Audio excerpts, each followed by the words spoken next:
Siguro public corruption, yung agricultural smuggling, which is issue karon nato.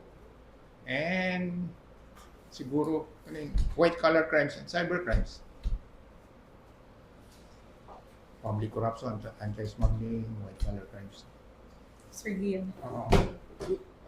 And aside from that, also there's also a major concern now for us, crimes involving national security and interest.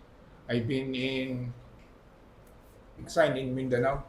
One of the problems na to karon siguro dili kayo mako na to sa panis. Ani dito? Foreign nationals intrusion on our national economy and patrimony.